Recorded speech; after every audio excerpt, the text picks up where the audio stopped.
Bonsoir à tous les amis, j'espère que vous allez bien. On se retrouve aujourd'hui pour une toute nouvelle vidéo, un tout nouveau live. La news du jour, c'est BlockFi qui fait officiellement faillite. L'effet domino continue après la chute de FTX. Et voilà une nouvelle plateforme de crypto-monnaie qui est obligée de mettre la clé sous la porte. On en parlera évidemment dans cette vidéo. Ce sera l'un des sujets principaux. Ça nous permettra de faire un lien aussi avec les déclarations de Christine Lagarde aujourd'hui qui ont été très importantes. Mais avant tout ça, évidemment, on va parler du marché, on va parler de Bitcoin, on va parler aussi un petit peu des marchés financiers traditionnels. Donc pas mal d'analyses techniques encore une fois aujourd'hui. Juste avant de commencer, comme d'habitude, je vous invite à vous abonner si ce n'est pas déjà fait. Et puis à rejoindre le serveur Discord, c'est très important. Vous avez le lien en bio et en description. C'est là-bas que tout se passe. Donc je vous laisse aller voir. Globalement, un début de semaine dans le rouge pour les cryptos, du coup, comme vous le voyez actuellement à l'écran, avec un Bitcoin qui est aujourd'hui revenu tester les 16 000 $, des performances assez négatives du côté des alts. On voit BNB moins 6%, Dogecoin moins 7%. Ça a été le cas pour une grosse majorité des alts, donc un début de semaine relativement compliqué après un week-end qui avait été relativement calme. Du côté de l'indice Fear & Greed, par contre, on voit qu'on a repris un petit peu de confiance. On est passé dans un niveau de peur modéré. Mais ça pourrait vite repartir bien plus dans le rouge si la situation ne s'améliore pas rapidement. Et du côté de l'indicateur Blockchain Whisper, comme je vous le disais ce matin, les longs ont repris un petit peu plus d'avantages sur les shorts, mais rien d'extraordinaire pour le moment. Bon, pour ceux qui me suivaient et qui étaient sur le live de hier soir, vous le saviez, on avait identifié sur BTC un triangle de compression en H1.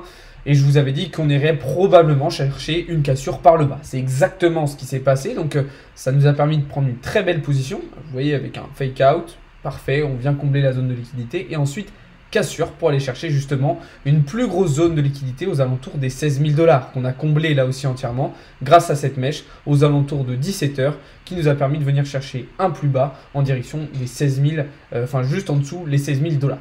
Donc ça, c'est déjà une première chose intéressante, puisque du coup, dès hier soir, on a pu bien commencer la semaine avec une bonne prise de position, avec un bon trade en short sur BTC. Maintenant, cet après-midi, ça a été un petit peu plus compliqué. Pour ceux qui étaient sur le live scalping à 15 h, je vous avais dit qu'on avait une sorte de bear flag qui était en train de se mettre en place, avec probablement une chute vers le bas et du coup un short qui allait être intéressant à prendre. Alors ça a été le cas. D'accord. Grâce à cette mèche, on a venu chercher toutes les targets qu'on avait pu se fixer. Par contre, on a une réaction très rapide par la suite avec un Bitcoin qui est très rapidement remonté en direction des 16 400 $. Maintenant, vous voyez qu'on est déjà en train de retracer cette impulsion haussière. Donc pas mal de yo-yo aujourd'hui, pas mal de volatilité. Évidemment, ça s'explique par justement ces actualités qu'on a eues tout au long de la journée, avec notamment sur cette fin de journée, l'annonce de la faillite officielle de BlockFi qui probablement encourage le marché vers le bas. Alors maintenant, à quoi s'attendre pour cette semaine? Personnellement, je pense qu'on devrait avoir une semaine très volatile.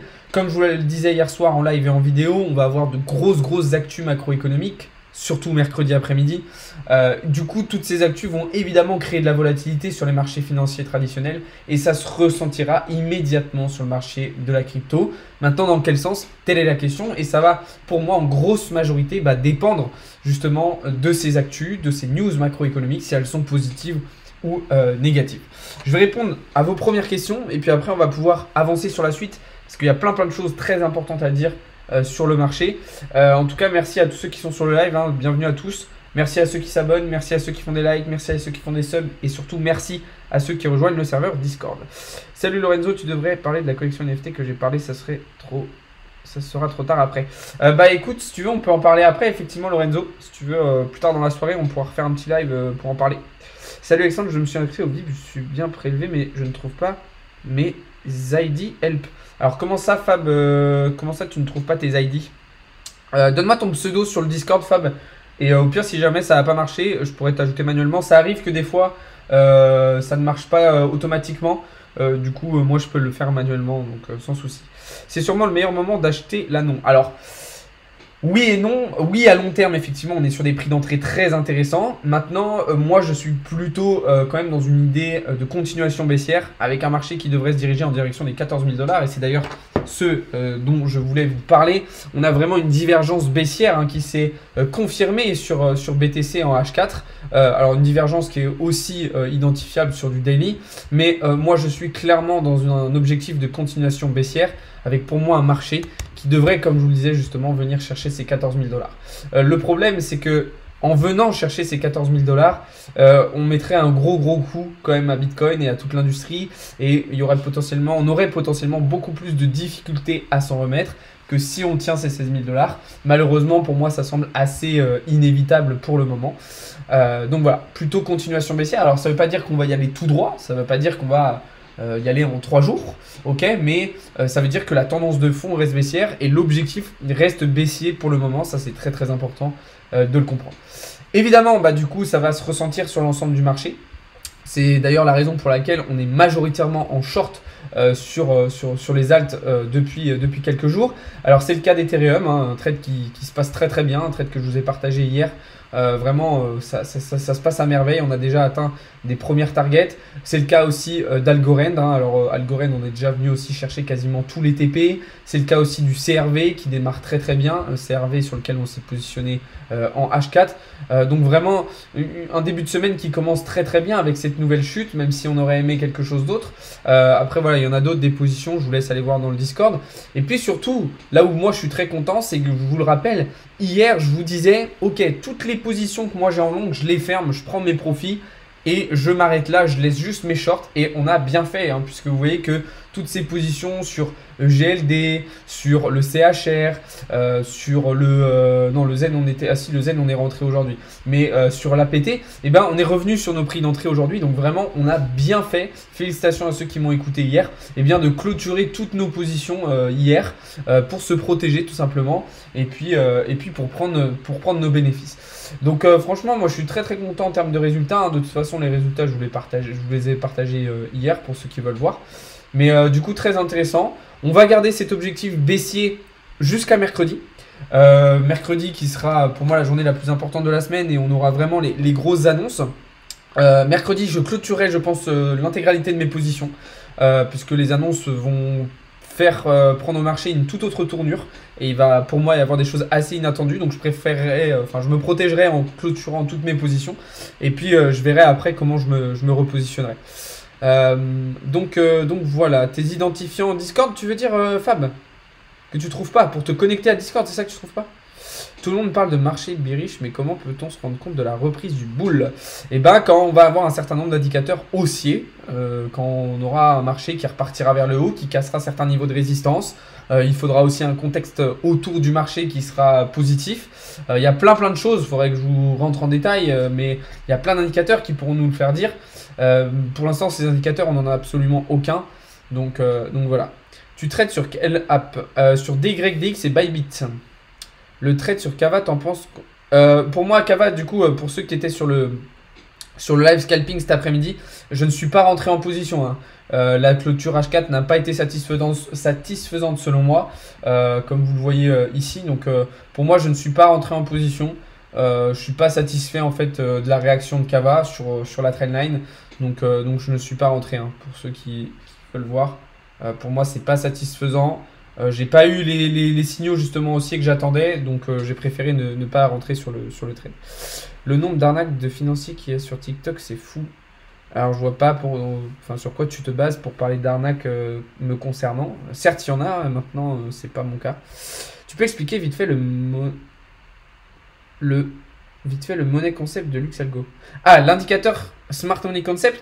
Tout simplement, l'indicateur Smart Money Concept de Luxalgo, donc, que vous avez sur TradingView, c'est un indicateur qui va un petit peu, comment dire, je ne veux pas dire simplifier, mais qui va vous mettre en évidence certaines notions et certains principes du Smart Money Concept. Alors, je précise bien que ce n'est pas un concept que j'apprécie particulièrement, mais ce qui va être intéressant, c'est que ça va nous permettre d'identifier quand même les zones de liquidité importantes et du coup, de comprendre où est-ce que le prix va avoir besoin de revenir pour combler ces zones de liquidité, pour les absorber et ensuite pour continuer, entre guillemets, son chemin. Après, voilà, si vous voulez, je pourrais vous faire une vidéo plus complète sur cet indicateur. Maintenant, voilà, cet indicateur, il est quand même à utiliser en complément d'autres parce que pour moi, il n'est pas du tout suffisant. Ça fait 4 mois que je suis inscrit pour te donner une idée pour me retrouver. Mais je comprends pas, Fab, t'étais inscrit sur Discord ou sur Telegram? Je comprends pas ce que tu retrouves pas, Fab. C'est tes identifiants pour te connecter? C'est quoi exactement qu'il te manque? Ah, sur le Telegram! D'accord, alors en gros, le Telegram c'est fini. Maintenant tout est sur Discord, il ne se passe plus rien sur Telegram. Donc il faut que tu rejoignes le serveur Discord, il y a le lien dans la bio. Et en gros, après, tu me donnes ton pseudo et moi, je t'ajoute. D'ailleurs, top ta formation. Merci beaucoup, Fab. Dans quel sens la tournure, grand? Comment ça, dans quel sens la tournure? Du coup, voilà. Bon, on va regarder un petit peu ce qui se passe du côté des marchés financiers traditionnels. Je vais boire un petit coup d'eau parce que j'ai soif. En tout cas, merci beaucoup à tous ceux qui s'abonnent. Merci à ceux qui font des subs. Merci à ceux qui rejoignent le serveur Discord. Encore une fois, vous allez le lire en bio et en description. Merci à tous ceux qui rejoignent. Du côté des marchés financiers traditionnels. Cet après-midi, pas trop de réaction du côté du Nasdaq. Pas tellement de mouvement. On a un petit peu continué cette tendance baissière avec potentiellement un retour dans cette zone pour combler la liquidité. Même si on l'avait fait une première fois ici, probablement qu'on aura besoin de le refaire une deuxième fois. S&P 500, lui un petit peu plus intéressant, même si l'ouverture aujourd'hui n'a pas été terrible, puisqu'on a enchaîné avec, on a ouvert quand même sur une baisse assez importante, donc pas extraordinaire. Et puis d'un autre côté, on a un dollar qui a plutôt bien réagi. D'accord. Voilà, maintenant on est resté quand même sur des choses relativement calmes, hein, pas de gros mouvements, pas de grosses choses annoncées, hormis cette belle bougie quand même en H4 sur le DXY. Mais voilà, rien d'extraordinaire pour le moment sur ce début de semaine. Du côté du gold, du coup, même chose, assez peu de mouvement. On a continué à baisser un petit peu, mais rien de terrible non plus pour le moment. Je vous rappelle que sur le gold, on est toujours en position en long, donc une position qui se passe plutôt bien.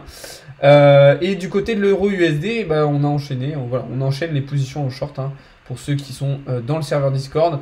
Vous voyez des positions qui se déroulent très très bien. Celle-là, on était venu chercher 2 TP sur 3. Et là, on est venu chercher tous les TP sur cette position aussi. Donc franchement, très très content des prises de position et des trades aussi qu'on vous envoie sur le Forex, sur les matières premières, sur les actions dans le serveur Discord.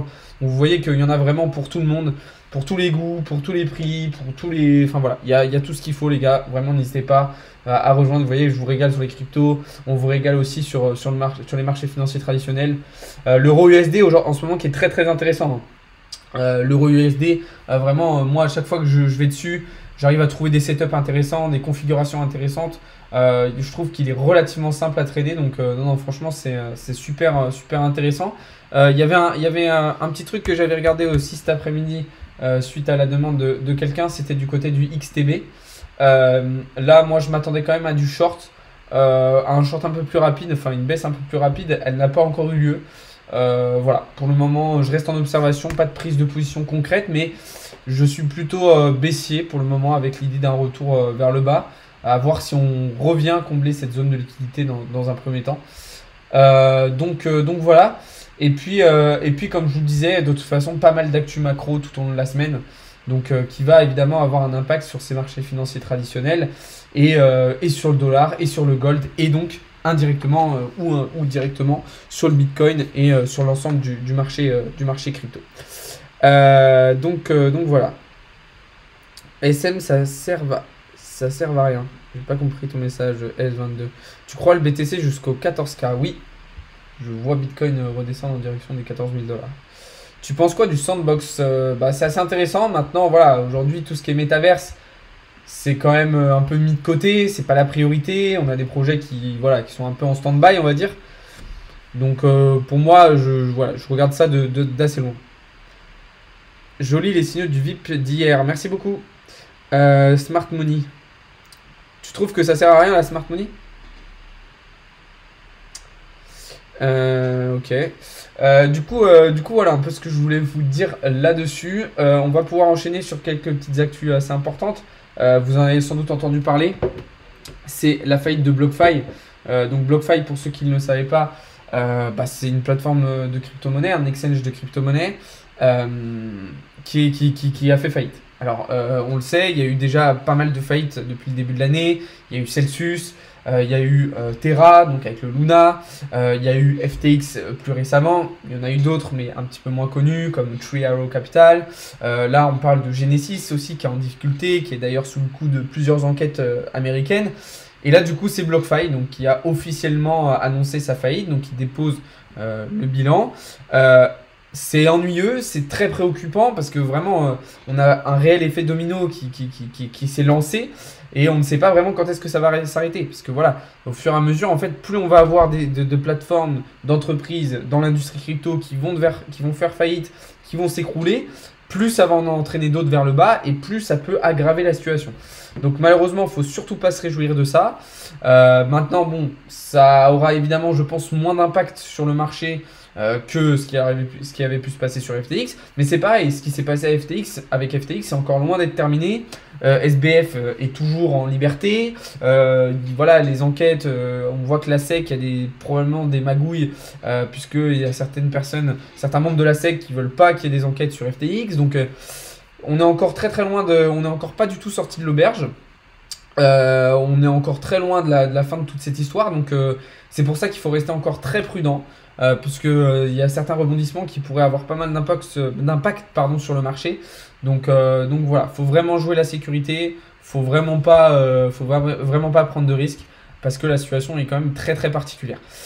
Sinon, comme petite actu, il y a eu des choses sympas. Vladimir Poutine appelle à un système de paiement international totalement différent de ce qui existe aujourd'hui, en évitant en fait le réseau Swift, donc potentiellement avec l'intégration des cryptos. Du côté américain, on a une nouvelle loi sur le minage de crypto à New York qui a été mise en place, donc voilà, la régulation continue, c'est bien aussi, ça va permettre le progrès, la démocratisation, c'est aussi ce qui veut être fait en France, hein. Christine Lagarde en a parlé cet après-midi justement, et elle est revenue sur ce qui s'était passé avec FTX, en confirmant que voilà, il fallait réguler, il fallait encadrer davantage pour éviter ce genre de choses. Alors oui, c'est sûr, la mise en place par exemple d'un règlement MiCA, on peut voir ça d'un mauvais œil, mais il faut comprendre aussi que pour protéger les consommateurs, les utilisateurs, on a besoin de ça. Et plus on va protéger les utilisateurs, les consommateurs, plus on va les encourager à investir, à se lancer dans les cryptos, et plus la démocratisation et l'adoption à grande échelle va se faire. Donc c'est pour ça que oui, il y a certaines choses, il y a certains points, il y a certains inconvénients, mais faut bien comprendre qu'à long terme et dans un objectif de développement, on est obligé de passer par là. Ça fait partie des phases de transition et des phases de développement d'un marché. C'est-à-dire qu'un marché, quand il naît, quand il est jeune, généralement il a une phase d'expansion très rapide et assez exponentielle. Et après, il faut rentrer dans une phase de régulation qui des fois cause un petit peu du tort au marché, mais qui dans la durée va assainir en fait ce marché et lui permettre d'aller plus loin dans le temps, mais aussi en termes de valeur, de capitalisation, etc. Donc voilà, ça c'est très très important de le comprendre pour éviter voilà, de gueuler à chaque fois qu'il y a une régulation, même si ça fait pas forcément toujours plaisir. T'as vu SBF qui fait une conférence bientôt avec des chefs d'entreprise et politiques indécents. Et effectivement, on en a parlé la semaine dernière. SBF qui est invité au sommet du New York Times. Donc on pourra retrouver le président Zelensky, hein, on pourra retrouver aussi Mark Zuckerberg, le major de New York si je me trompe pas, et d'autres personnalités comme effectivement des politiques et des chefs d'entreprise. On aura aussi le PDG de BlackRock, donc il y aura du beau monde. Maintenant, c'est vrai que c'est quand même assez surprenant de voir cette personne, SBF, qui est, on a l'impression surprotégé, qui est pas du tout mis en danger, qui est... Voilà, on aurait pu s'attendre à une cavale, mais en fait, le mec a même pas besoin d'être en cavale puisque il est à l'abri. Alors, ce qu'on a appris, c'est que probablement SBF et FTX auraient financé énormément de membres du gouvernement américain. Donc, ce qui explique peut-être un petit peu cette fameuse protection. SBF aussi avait des liens indirects mais familiers avec certains membres des institutions comme la Fed ou comme la SEC. Donc, forcément, ça crée plein de petites magouilles sans doute sous-jacentes. Des pots de vin peut-être qui ont été glissés. Voilà, après je veux pas trop m'avancer, je veux pas lancer des accusations sans preuve, mais c'est sûr qu'il y a des choses étonnantes, il y a des choses louches, et c'est vrai que pour les utilisateurs ça doit pas être facile de voir ça, voilà, et encore moins de voir SBF qui va donner une conférence au sommet du New York Times alors que le mec a volé des milliards de dollars. Je vous rappelle que, alors pour ceux qui sont un petit peu plus anciens, Bernard Madoff, c'était je ne sais plus combien de dizaines de milliards qu'il avait arnaqué, escroqué, et en moins de 48 heures il avait été arrêté. Là SBF, on y en a pour 9 milliards environ, on n'a pas la somme exacte, ça fait bientôt 2 semaines hein, je crois, ou même 3, et il ne s'est toujours rien passé. Donc la situation effectivement est grave et clairement critiquable. Donc voilà. GG, merci Bouraga. L'essentiel est qu'on ait un euro numérique et l'interdiction des stables pour avoir 30% de FT. Alors, pour moi, l'euro numérique serait une catastrophe, d'accord? Pour moi, les monnaies numériques de banque centrale vont être... Enfin, pour moi, il faut absolument qu'on arrive à éviter la mise en place de ces systèmes-là. Faut comprendre que ça va être des outils de contrôle de la population énormes, parce que qui dit euro numérique dit vraiment un contrôle total de la part des gouvernements sur votre argent, sur vos libertés, sur vos déplacements. Il y a eu plusieurs lanceurs d'alerte qui en ont parlé, hein. Edward Snowden l'a d'ailleurs dit. C'est clairement un danger pour la démocratie, pour les populations, la mise en place de ces monnaies numériques de banque centrale. C'est d'ailleurs pourquoi il faut aller vers les cryptos. Les personnes du gouvernement ou de la Banque Centrale Européenne vont essayer en fait de faire passer l'euro numérique, etc., comme des sortes de crypto-monnaies pour attirer en fait et pour se dire ah c'est plus safe que les cryptos, c'est de l'euro numérique quand même, mais il n'y a pas du tout les technologies sous-jacentes aux crypto-monnaies, il n'y a pas du tout les mêmes objectifs, les mêmes volontés, donc il ne faudra pas tomber dans le panneau. Les monnaies numériques de banque centrale sont un réel danger pour les démocraties, pour les peuples et pour nos libertés. Clairement ça c'est très très important de le comprendre les amis. La situation de Genesis à surveiller, c'est réel danger du moment. Oui, et on a BlockFi aussi, Romain, qui a fait faillite aujourd'hui. Penses-tu qu'un Bitcoin à 200 000 $ serait possible en 2025? Oui, c'est possible. Hein, les estimations après 2024, après le halving de 2024, emmènent un Bitcoin aux alentours des 140 000 $. Mais on pourrait effectivement le voir plus haut et aller chercher 200 000. Alors maintenant, il faut être réaliste. Ça va dépendre aussi du contexte autour du marché. Mais pour moi, alors 2025, je sais pas, mais peut-être plus 2026. Pour moi, c'est des chiffres qui sont assez réalistes. Hein. Quand on voit que lors du précédent bull run, on a eu un Bitcoin à 70 000 $. Voilà, c'est des chiffres qui sont pour moi réalistes. C'est même pas de la crypto, l'euro numérique. Ouais, c'est ça, ça n'a rien à voir avec la crypto, l'euro numérique. Donc voilà, bref, bon, j'ai quelques petites choses à vous montrer, assez intéressantes pour terminer ce petit live. Pas mal de petits graphiques et tout assez intéressants. Le premier, c'est celui-ci. Alors vous allez me dire, ok, bon, t'es bien gentil de nous montrer ça, mais qu'est-ce que ça veut dire? Eh bien en fait, sur ce graphique, on se rend compte tout simplement qu'une majorité des mineurs, alors là on va parler majoritairement des mineurs de Bitcoin, hein, évidemment, ces mineurs auraient en gros cédé toutes leurs réserves qu'ils avaient accumulées pendant l'année 2022. Alors c'est pas une très bonne nouvelle parce que les mineurs, si ils jettent en fait toutes leurs réserves, c'est assez significatif d'une situation assez particulière. En gros, on voit quand même que sur les 115 derniers jours, donc vous voyez ici, les mineurs en fait ont diminué de manière assez régulière leurs réserves de Bitcoin. Donc après, c'est assez significatif du bear market, d'accord, mais c'est quand même assez problématique parce que un soutien des mineurs, en fait, quand les mineurs vont holder, vont garder en fait leur Bitcoin, ça montre quand même une confiance qui est toujours présente dans le marché et une solidité en fait sous-jacente du marché, donc c'est quand même assez intéressant. Là c'est vrai que c'est pas forcément ultra rassurant. L'autre chose que je voulais vous montrer, et ça fait suite à ce qu'on disait avant, suite à la chute de FTX, les stablecoins ont atteint des ATH, ok, et notamment le BUSD qui s'en sort très bien, puisque c'est d'ailleurs le stablecoin qui s'en sort le mieux parmi tous, donc performance très intéressante du BUSD. Par contre l'USDT et l'USDC ont été un petit peu moins recherchés, ok, on a eu un petit peu moins d'attraction, d'attrait, si je puis dire, sur le l'USDT et l'USDC.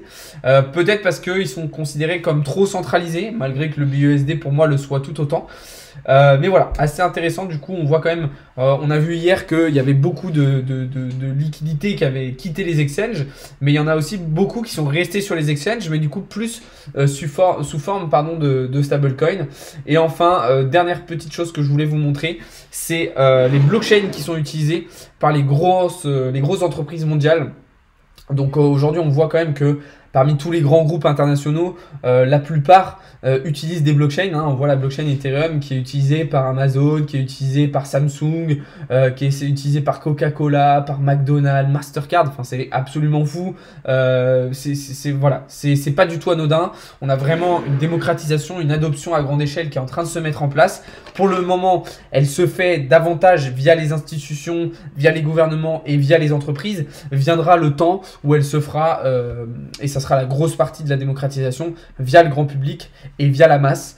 C'est là où vraiment il y aura une grosse différence à noter. Donc voilà. J'ai vu, mais bon, BlockFi, sincèrement, c'était prévisionnel, ils étaient déjà en faillite en septembre. Oui, c'est sûr, mais là, le fait que ce soit officiel, voilà, ça montre quand même que l'effet domino se continue et se propage. 16 000 $, la cagnotte a gagné sur la collection avec juste 24 heures de transaction. Ok, c'est une très bonne cagnotte. Bah, ceux qui sont intéressés par les NFT, on vous avait partagé un projet super intéressant dans le Discord avec des rewards vraiment super cool. Là, vous voyez la cagnotte qui atteint déjà les 16 000 $. Donc, n'hésitez pas à aller voir ça. On vous a mis tous les liens dans le serveur Discord. Vraiment, vous avez le lien dans la bio. Allez checker. Vu le prix de l'électricité... Alors, en France, oui, le prix de l'électricité est encore très cher. Maintenant, il y a des zones géographiques dans le monde où le prix de l'électricité n'a pas augmenté de manière significative. En même temps, Sizi a obligé ses utilisateurs à passer en BUSD. Alors, obligé, non. Hein, t'es pas parce que c'est sur Binance que tu es obligé de passer en BUSD. Mais c'est vrai qu'il y a quand même cette volonté de plutôt utiliser le stable de Binance. Tu avais raison avec Ethereum. Yes. Le trade sur Ethereum qui se passe très bien. Tu peux faire une analyse sur le LTC USDT. Ouais, alors Litecoin, on l'a analysé il y a quelques jours. On en a parlé il y a quelques jours. Enfin, c'était hier même, je crois bien. Et on a pris une position d'ailleurs sur le Litecoin. Alors on a pris une position. On a préparé une position parce que du coup on n'est pas venu chercher le prix d'entrée. Moi je m'attendais quand même à ce qu'on vienne chercher la liquidité un petit peu plus haut que ça. Alors la position je vous l'avais partagée hier matin. Moi je suis quand même rentré en position parce que vous voyez qu'on s'est en fait vraiment bien approché de notre prix d'entrée. Moi je pensais qu'on allait venir le toucher un peu plus tard, mais du coup on est quand même venu le saisir. Et puis bah là la descente qui s'est fait à merveille. Donc on était plutôt dans une situation de bull flag. Maintenant, vous voyez que cette situation, pour le moment, elle semble s'annuler. Donc moi, là, j'ai pris mes bénéfices. Hein. Le trade s'est très bien déroulé. J'ai pris tous mes bénéfices dessus. Maintenant, je reste en observation. Alors, on va, si vous voulez, on va refaire une analyse un petit peu plus complète du Litecoin. Alors, déjà, la première chose à dire, c'est qu'on a une zone de liquidité ici par le bas, qu'on aura probablement besoin de revenir combler. Les deux ici par le haut, pour moi, ont été saisis, donc ça, c'est déjà important de le dire. Maintenant, voilà, on est toujours au sein de ce bull flag qui continue de se prolonger. La question, c'est est-ce qu'on va justement s'en servir pour aller chercher une continuation haussière. Le Litecoin est plutôt performant en ce moment, il est assez intéressant. Maintenant, vu le scénario qu'on prévoit pour le reste du marché et notamment pour Bitcoin, on peut s'attendre plutôt à une continuation baissière et du coup un retour en direction des 64 $. Là, c'est assez compliqué parce que du coup, si on regarde juste Litecoin, on peut plutôt être haussier, mais en prenant en compte le contexte global, moi je suis plutôt baissier, d'accord, donc voilà. Maintenant, va falloir surveiller un petit peu ce que va nous dire le marché. On va regarder en M15 si on n'a pas un autre petit bull flag qui pourrait potentiellement se dessiner. Donc voilà, qu'est-ce qu'on peut dire d'autre? Après, on est quand même sous le nuage d'Ishimoku. Ouais. La Kijun est au-dessus. Ouais. Pour l'instant, pour moi, on est toujours baissier. Hein. Faudrait vraiment en fait qu'on vienne chercher une cassure du pattern et puis du nuage pour repartir vers le haut en direction des 80 $. Pour le moment, on n'y est pas. Et moi, si on reste dans cette situation, je vais plutôt rester dans une idée de continuation baissière avec un retour pour moi sous les 70 $. Surtout au vu du scénario que j'ai identifié pour BTC. Donc voilà un petit peu ce qu'on pouvait dire là-dessus. XRP pour moi c'est mort. Maintenant QNT par contre je trouve que c'est un projet très intéressant. Ouais, s'il y a faillite de Genesis, il va falloir serrer les fesses. Mais je pense que ça va prendre un peu de temps parce qu'il y a pas mal d'enquêtes. Donc ça va pas être pour tout de suite. Comment pourrait-il nous emmerder pour un petit... J'ai pas compris ton message Fab. J'ai pas compris ce que tu voulais dire. Pour un petit qui a un métavers sur les interactions FR. De quoi tu parles, Fab? J'ai pas compris. Bon, c'est pas grave. En tout cas, les amis, on va arriver au terme de ce live. Merci beaucoup à tous ceux qui étaient présents. Bah voilà, c'était un plaisir d'échanger avec vous comme d'habitude. J'espère que ce petit live vous a plu. Si vous n'avez pas pu suivre l'intégralité, vous inquiétez pas. Je vais vous mettre la rediffusion juste après sur la chaîne YouTube. Donc comme ça, vous pourrez revoir les parties analyses, etc., etc. Et puis voilà. Sur ce, moi je vous souhaite à toutes et à tous une très bonne soirée. Je vous donne rendez-vous dès demain matin sur Discord et sur les différents réseaux sociaux pour davantage de contenu, pour davantage d'analyse, pour davantage de trade, etc., etc. Et puis voilà. Bonne soirée à tous les amis. Merci d'avoir été présents. C'était Alex de Crypto Learning.